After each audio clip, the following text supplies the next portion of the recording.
بسم اللہ الرحمن الرحیم۔ شروع کرتا ہوں اللہ کے نام سے جو بڑا مہربان نہایت رحم والا ہے۔ ناظرین السلام علیکم، امید ہے تمام ناظرین خیریت و عافیت سے ہوں گے۔ آپ دیکھ رہے ہیں حسنین وائس یوٹیوب چینل۔ آج کی اس ویڈیو میں 4 قابل عبرت عورتوں کے بارے میں بات کرنے جا رہے ہیں۔ اس واقعے کو غور سے جاننے کے لیے ویڈیو کو آخر تک ضرور دیکھیں۔ پہلی خاتون واحلہ، یہ حضرت نوح علیہ السلام کی بیوی تھی۔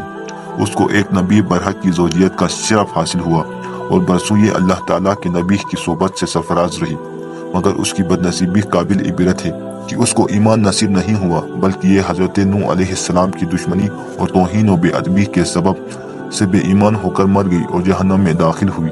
یہ ہمیشہ اپنی قوم میں جھوٹا پروپیگنڈا کرتی رہتی تھی کہ حضرت نوح علیہ السلام مجنون اور پاگل ہے، لہذا ان کی کوئی بات نہ مانو۔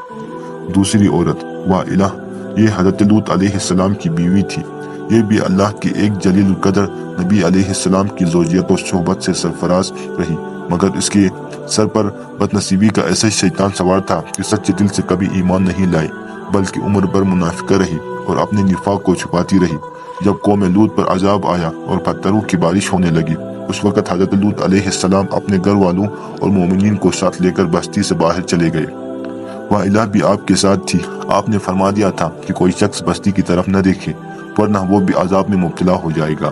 چنانچہ آپ کے ساتھ والوں میں سے کسی نے بھی بستی کی طرف نہیں دیکھا اور سب عذاب سے محفوظ رہے۔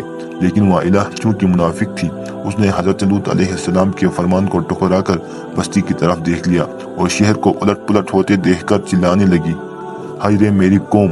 یہ زبان سے نکلتے ہی ناگہاں عذاب کا ایک پتھر اس کو بھی لگا اور یہ بھی ہلاک ہو کر جہنم رسید ہو گئی۔ تیسری عورت آسیہ، آسیہ بنت مزاحم، یہ فرعون کی بیوی ہے۔ فرعون تو حضرت موسیٰ علیہ السلام کا بدترین دشمن تھا، لیکن حضرت آسیہ نے جب جادوگروں کو حضرت موسیٰ علیہ السلام کے مقابلے میں مغلوب ہوتے دیکھ لیا تو فوراً ان کے دل میں ایمان کا نور چمک اٹھا اور وہ ایمان لے آئی۔ جب فرعون کو خبر ہوئی تو اس ظالم نے ان پر بڑے بڑے عذاب کیے، لیکن ان مصائب و شدائد کے باوجود وہ اپنے ایمان پر قائم و دائم رہی اور فرعون کے کفر سے خدا کی پناہ اور جنت کی دعائیں مانگتی رہی، اور اسی حالت میں ان کا خاتمہ بالخیر ہو گیا اور وہ جنت میں داخل ہو گئی۔ چوتھی خاتون مریم بنت عمران، یہ حضرت عیسیٰ علیہ السلام کی والدہ ہے۔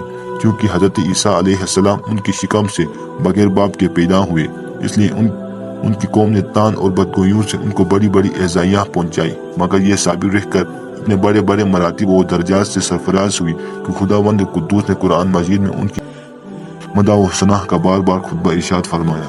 تو ناظرین، ویڈیو پسند آنے پر ویڈیو کو ضرور لائک کریں اور مزید ویڈیوز دیکھنے کے لیے ہمارے چینل کو سبسکرائب کریں۔